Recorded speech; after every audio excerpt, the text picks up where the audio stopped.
Thank you so very much. And Michelle, I'm not going to quite do exactly what you think I'm going to do. What I want to give you is an idea of the types of conferences that I've done and the complexity of those conferences and why it was important for me to have my fingers in the pie of everything that I had to deal with. So let me tell you about the International Society of Political Psychology. A wonderful group of gentlemen and ladies who are all professors of one ilk or another. Some of them are senior scholars, some of them are brand new. And we try to bring them both together and to be able to create a conference that both gain value from. And let me tell you, that's difficult to do. To give you an idea of where I went for 11 years, I started in Seattle. That was my first conference. We then went to Cuernavaca, Mexico, to Boston, to Berlin, to Lund, Sweden, to Toronto, to Barcelona, to Portland, to Paris, to Dublin, and finally San Francisco was my last conference with them. All over the world. We didn't go to Asia. Notice that. And the reason is because our conference was in July, and that's monsoon season. And we pretty much wouldn't have gone anywhere except that from the airport to the hotel, from the hotel to the airport. And that was not something that they were really excited about. So, what did I have to plan? And how did I make that happen? Well, each conference had a theme.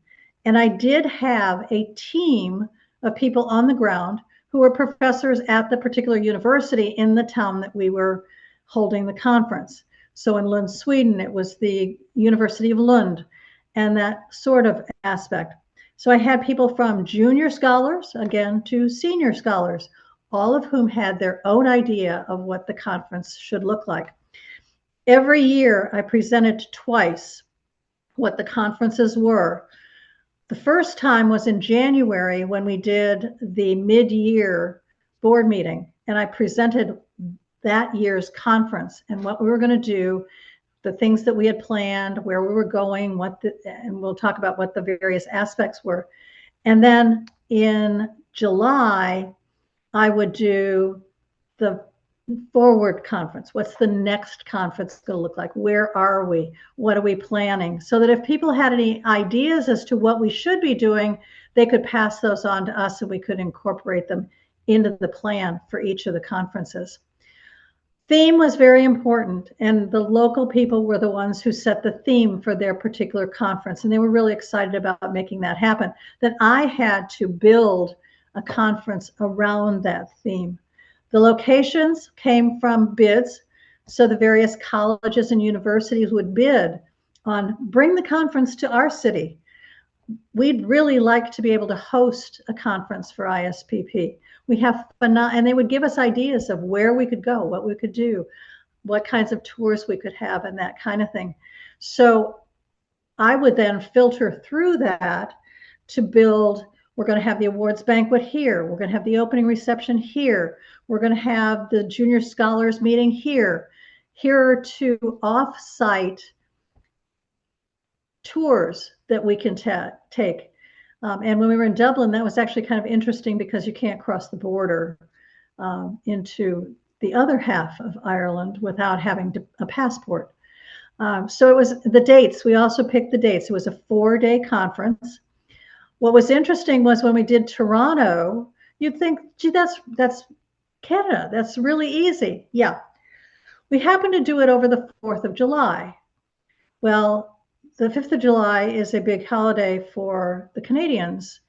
And so our program books that we had spent weeks creating and printing and shipping were stuck in customs because the customs people took the holiday and they weren't going to show up until after our conference started. So I had to scramble to find a copy house that could make copies of them. And then we had thought, well, we could saddle stitch them, but that's not going to be real neat. Instead, we tied them. We did ribbons. So the kinds of things that we built around our agendas were the papers that all of the scholars were planning to present. We had a book exhibit. So we went out and we asked for books that our professors either had published or used as texts within their courses that people would be interested in. There were also ones that were on the theme of that particular conference. We had events. We had an opening reception. We had an awards ceremony. We had a dinner. As I said, we had 2 off-site events as well, and various meetings, business meetings. The junior scholars had meetings. Everybody had meetings. And I was responsible for making sure that all of that worked the way it was supposed to, that everything went smoothly. We also had to find lodging for all of these professors. Now, in some cases, the college could provide us with lodging, but for the most part, we were off in the economy and finding just that perfect hotel to host these very, very picky people. You don't realize how arrogant academics can be until you have to work with them on conferences. One of the saddest things I heard at one of my conferences was my junior scholars came down and they said, there's nobody in our room. And who are we supposed to present to? Well, the senior scholars all scheduled their presentations in the morning so they could go off and be tourists in the afternoon, not thinking about those junior scholars who really needed their feedback and evaluation. I had the most fun for 11 years being able to create these magnificent conferences, and I hope you get a chance to attend a magnificent conference as well.